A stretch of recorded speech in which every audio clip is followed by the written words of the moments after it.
Paz do Senhor, meus irmãos. Hoje a gente vai dar uma estudada na lição 3, que trata de eleição e predestinação.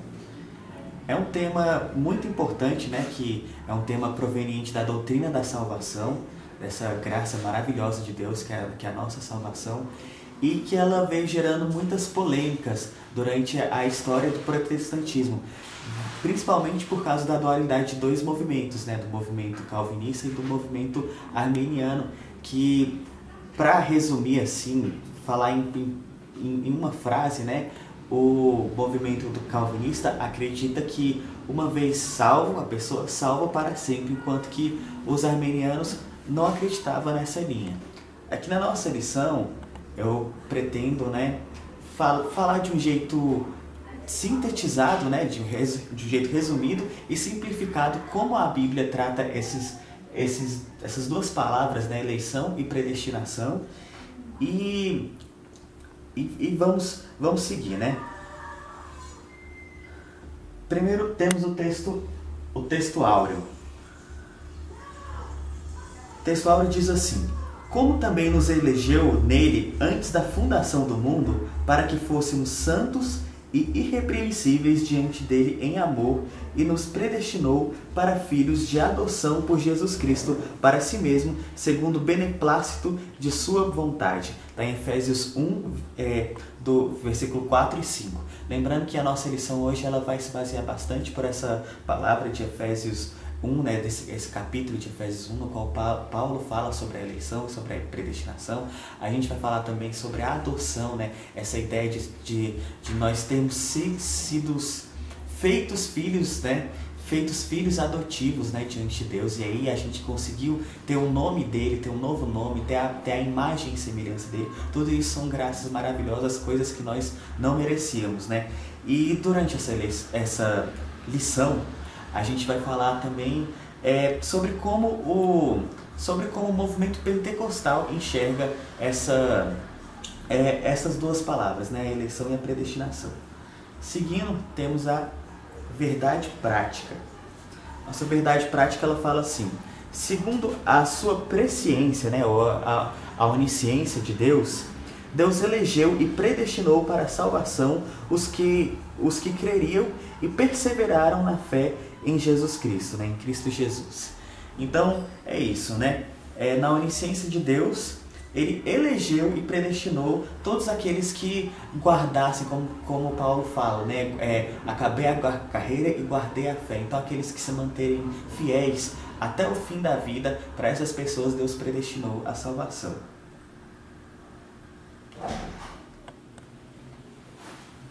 Aqui a gente vai falar do nosso objetivo geral da nossa aula, né? Que é informar que Deus soube de antemão, por meio da sua presciência, quais pessoas creriam e que em Cristo seriam predestinadas a receber as bênçãos espirituais. Deus, na onisciência dele, já sabe de tudo, né? Deus é soberano e ele sabe que as pessoas que vão crer e as pessoas que não vão crer. Os objetivos específicos: esclarecer a diferença bíblica entre eleição e predestinação, explicar como ocorreu a eleição divina desde antes da fundação do mundo e constatar que a predestinação bíblica retrata as bênçãos concedidas aos eleitos. Vamos agora, nesse momento, fazer a nossa leitura bíblica classe, né? Peço que os irmãos que tiverem a oportunidade acompanhem nas suas Bíblias, ou mesmo se conseguirem ler aqui no slide, vou estar passando aqui Efésios 1, do versículo 4 até o 12. Então diz assim a nossa leitura: como também nos elegeu nele antes da fundação do mundo para sermos santos e irrepreensíveis diante dele em amor, e nos predestinou para filhos de adoção por Jesus Cristo, para si mesmo, segundo o beneplácito de sua vontade, para louvor e glória da sua graça, pela qual nos fez agradáveis a si no amado, em quem temos a redenção pelo seu sangue, a remissão das ofensas, segundo as riquezas da sua graça, que ele tornou abundante para conosco em toda sabedoria e prudência, descobrindo-nos o mistério da sua vontade, segundo o seu beneplácito que propusera em si mesmo, de tornar a congregar em Cristo todas as coisas na dispensação da plenitude dos tempos, tanto as que estão nos céus como as que estão na terra. Nele, digo, em quem também temos feito herança, havendo sido predestinado conforme o propósito daquele que faz todas as coisas segundo o conselho da sua vontade, com o fim de sermos, para louvor da sua glória, nós os que primeiro esperamos em Cristo. Amém. Essa é a nossa leitura que a gente vai basear, né? A gente vai basear nesse texto bíblico, né, do nosso apóstolo Paulo, inspirado pelo Espírito Santo. É a nossa aula de hoje. Para introduzir, né, nossa introdução, é importante a gente falar o seguinte: a eleição e a predestinação são termos importantes na compreensão da doutrina da salvação, né? Como eu já tinha falado anteriormente, essa doutrina maravilhosa que é da nossa salvação em Cristo Jesus. Esses vocábulos, né, essas duas palavrinhas ligadas entre si, elucidam o plano divino para salvar os pecadores, né? Nós pecadores que não temos merecimento nenhum nessa salvação. Nessa lição abordaremos os conceitos bíblicos e interpretação pentecostal referente à eleição e à predestinação. Então, sem mais delongas, o primeiro tópico, né, dessa lição, que tem por título Eleitos para uma vida santa e irrepreensível. É bom a gente lembrar que a dádiva da eleição, ela precede a nossa existência, né? Porque muito antes da gente nascer, antes da fundação do mundo, Deus planejou salvar e capacitar para uma vida de santidade os que elegeu de antemão, muito antes da gente nascer, né? Então, seguindo aqui, é o nosso primeiro subtópico, né? A eleição divina. A eleição traz a ideia de escolha. Nesse capítulo que a gente está baseando, né, em Efésios 1, versículo 4, a gente pode extrair assim, 3 pequenas questões sobre a eleição divina, né? Primeiro em quem fomos escolhidos. Aí, nessa passagem, Paulo fala que nós fomos escolhidos em Jesus Cristo. Por isso ela é cristocêntrica, né? Como essa palavra ela é autoexplicativa, para quem acha estranha essa palavra cristocêntrica, ela é autoexplicativa, né? Porque diz que Cristo é o centro da eleição, né? A eleição ela é cristocêntrica porque o centro dela é Cristo, né? Foi em Cristo que nós fomos escolhidos. E a segunda questão é em que tempo, né? O quando? Quando se deu essa escolha? Essa escolha, o tempo é dito como antes da fundação do mundo. Então, assim, muito antes, a gente pode dizer que no princípio foi feita essa escolha. E por fim, a terceira questãozinha que a gente pode extrair disso é qual a finalidade. Então, a finalidade é para que fôssemos santos e irrepreensíveis, né? Ou seja, que a gente tivesse uma vida de santidade, fazendo toda a vontade de Deus e sendo imaculáveis, para que um dia a gente receba essa salvação. Tem um slidezinho que fala do Donald Stamps, né? Esse Donald Stamps, ele é editor da Bíblia Pentecostal. Ele é um estudioso de teologia importante para a gente, porque a nossa doutrina pentecostal, ele extrai muitas coisas, ele escreve muita coisa, né? A Bíblia Pentecostal foi ele que fez os estudos, né? E ele afirma que a eleição de pessoas ocorre somente na união com Cristo Jesus e que ninguém é eleito sem estar unido com Cristo pela fé. Então, através da fé, unidos em Cristo, nós somos eleitos e escolhidos. Nossa declaração de fé assevera que Deus elegeu a igreja desde a eternidade, antes da fundação do mundo, segundo a sua presciência.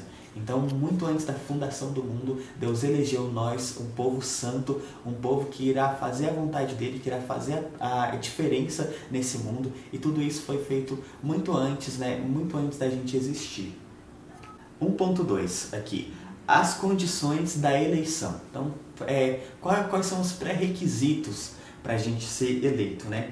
E essa Bíblia de Estudo Pentecostal nos ensina que a eleição para a salvação em Cristo é oferecida a todos. Então, assim, todo mundo tem direito à salvação. Não é uma pessoa só que tem esse direito, um tipo de pessoa, uma pessoa que nasceu, sei lá, mais bonita, com certo brilho, nada disso.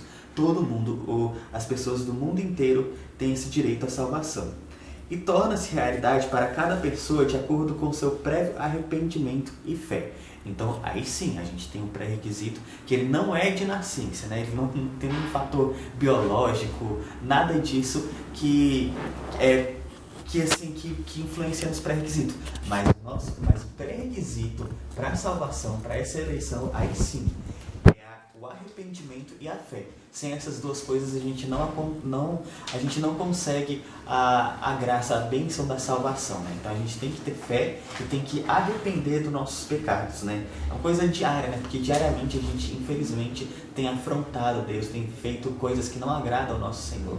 Então, esse é o pré-requisito de arrependimento, né? Entretanto, esse meio não é meritório, né? Essa palavra, meritório, ou seja, não é mérito nosso.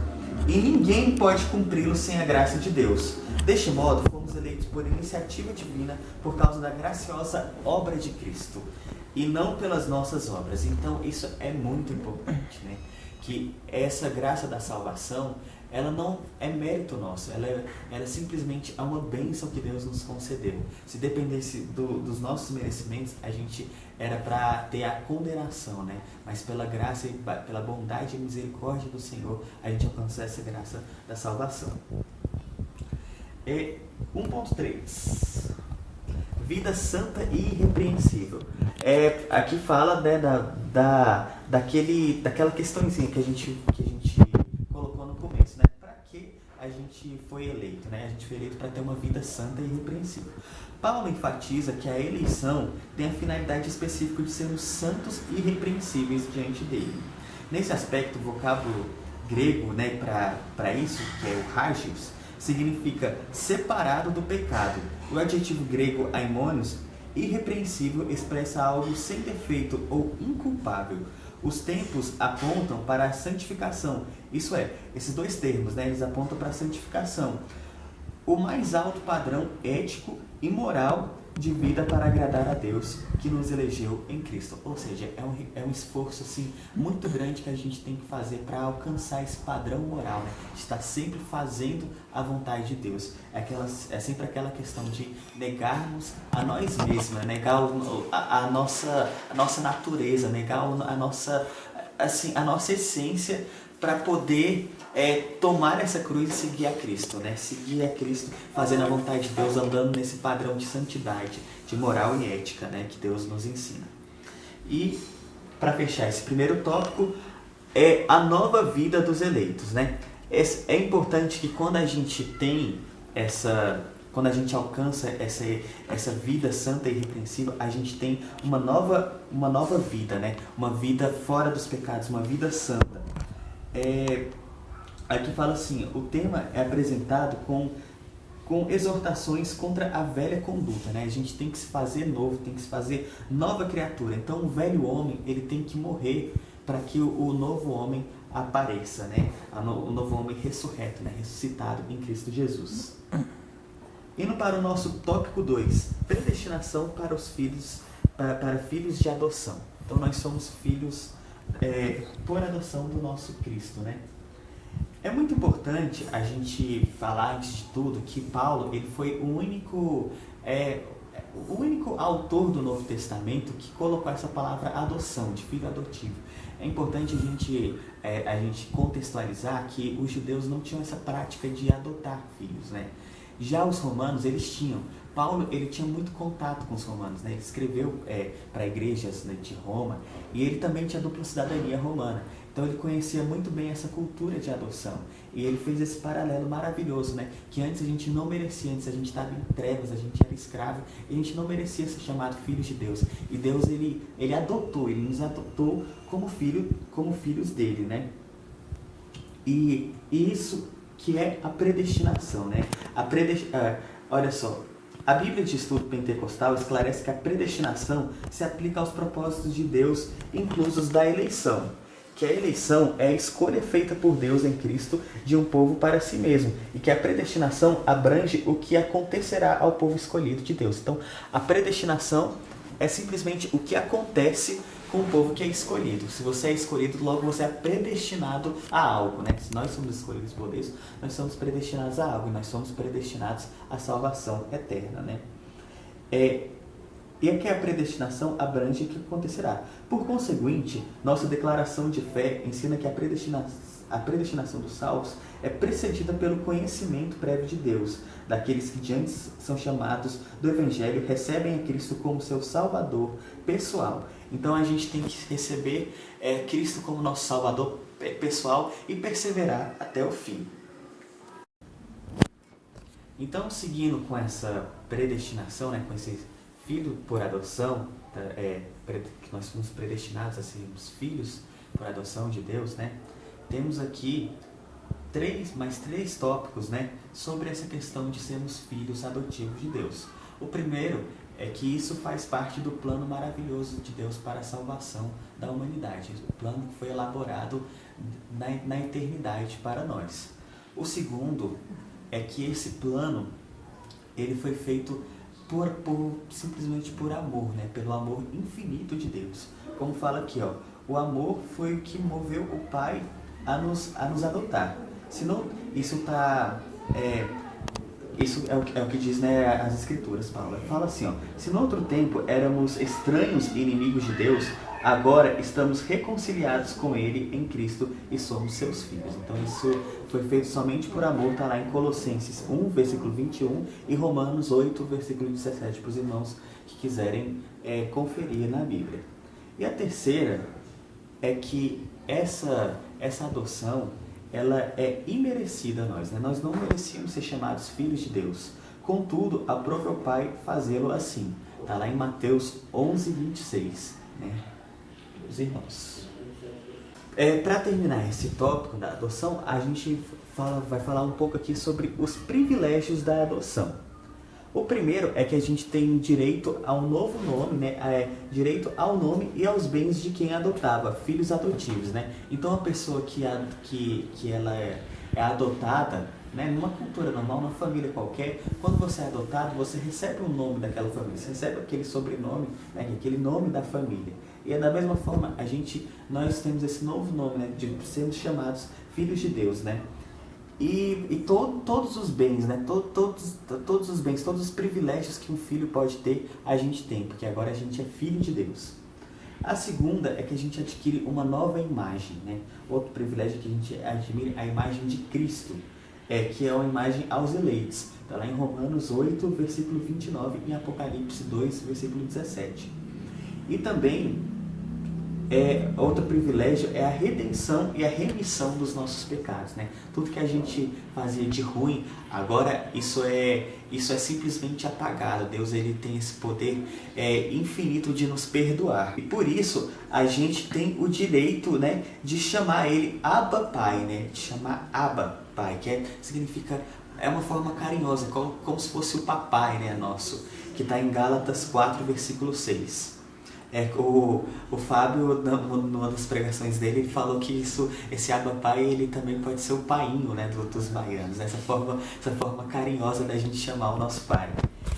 E passamos a ser herdeiros de Deus, ou seja, isso é a parte mais maravilhosa ainda de sermos adotados por Deus, é porque nós passamos a ter direito a essa herança. Nós somos herdeiros de Deus e nós somos co-herdeiros dessa salvação. Ou seja, a gente um dia vai herdar todos os tesouros, os céus e a terra.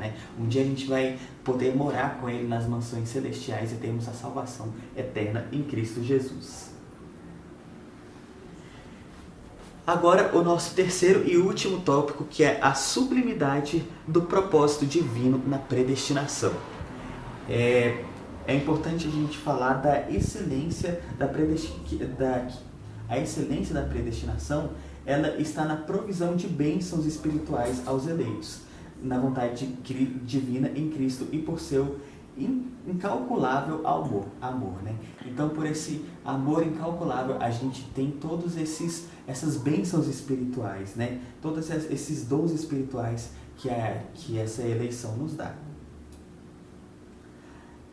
O primeiro ponto é um ponto muito importante, é que é muito importante a gente tratar como nós pentecostais a gente enxerga isso, que o soberano Deus, ele não predestinou ninguém a ir para o inferno, ele não predestinou as pessoas, os pecadores, a ir para a condenação. É muito importante a gente dar o embasamento bíblico, e tem aqui, depois os irmãos conferem, está aqui nesse slide, mas tem 6 vezes na Bíblia que Deus fala de predestinação, né, que é Atos 4, 28, Romanos 8, 29, 1 Coríntios, Efésios, enfim. E nenhuma dessas vezes, nenhuma dessas 6 vezes que a palavra aparece no Novo Testamento faz referência à condenação de pecadores. Então a predestinação, ela não é para condenação, a predestinação, ela é para salvação.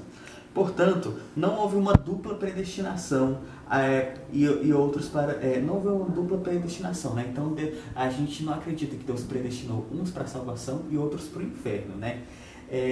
Nossa declaração de fé assevera que a predestinação bíblica diz respeito apenas à salvação, como eu já tinha falado, sendo condicionado ao arrependimento e à fé em Cristo Jesus, segundo a presciência divina. Então, quais são os requisitos? Arrependimento e fé. Para quem essa predestinação é? Para todos. E para que essa salvação é? Para salvação. Ela não é para condenação, né?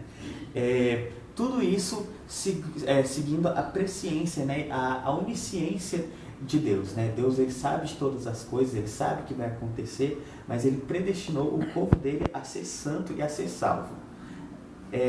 Por isso que ele enviou o Filho dele, né, a morrer por todos nós, para a remissão dos nossos pecados, e temos esse direito de sermos chamados filhos de Deus. Seguindo aqui, temos a predestinação e o amor. A Bíblia mostra que a redenção divina foi plano imutável do amor de Deus desde sempre. Tessalonicenses 2:13 e 2 Timóteo 1:9, né? Aqui consiste a sublimidade dos propósitos eternos em promover a salvação, o amor de Deus. Foi por amor que ele nos elegeu e nos predestinou em Cristo, que é essa passagem linda, né, que tem em Romanos 8:29. Também na nossa leitura a gente viu sobre isso, né, em Efésios 1, versículo 4 e 5. Isso implica dizer que a salvação, como favor imerecido, provém do amor de Deus. Não obstante, os que se achegam a Cristo não são coagidos, mas atraídos por Ele. Então, todo mundo que quer chegar a Deus não é coagido, né? Deus, ele não faz essa acepção de pessoas, ele não impede que ninguém chegue a Ele. Pelo contrário, Ele atrai. Então, se você quer chegar a Deus, você vai ser atraído por Ele. Como a palavra de Deus diz, né? Vós me buscareis e me achareis. Quem busca a Cristo, ele acha, né? Quando procurar a Cristo de todo o coração. Por fim, para terminar essa lição, a gente agora já pode ir para a nossa conclusão. A nossa conclusão está lá o que está escrito na nossa revista, né, na nossa lição. Está escrito assim, ó: Cristo morreu por todos e por cada um dos pecadores. Por cada um de nós, Cristo morreu. Desde a eternidade, segundo a sua presciência em Cristo, Deus elegeu e predestinou os que creriam e perseverariam na fé, a viver em santidade, receber a filiação divina e a desfrutar de todas as bênçãos espirituais divinamente estipuladas. Então, essa foi a lição 3, né? Espero ter falado de uma forma simplificada, né? Sem ter assim, mergulhado em tantas polêmicas, né? Do calvinismo, do arminianismo. Isso é uma coisa que os irmãos que tiverem mais curiosidade pode pesquisar sobre essas correntes, né? Aqui eu tentei fazer de um jeito, né? Como a própria lição mostrou na abordagem da nossa lição, como a Bíblia fala desses dois vocábulos, né? Da eleição e da predestinação, e como nós pentecostais enxergamos isso, né? Então, é isso, que os irmãos fiquem na paz do nosso Senhor Jesus Cristo.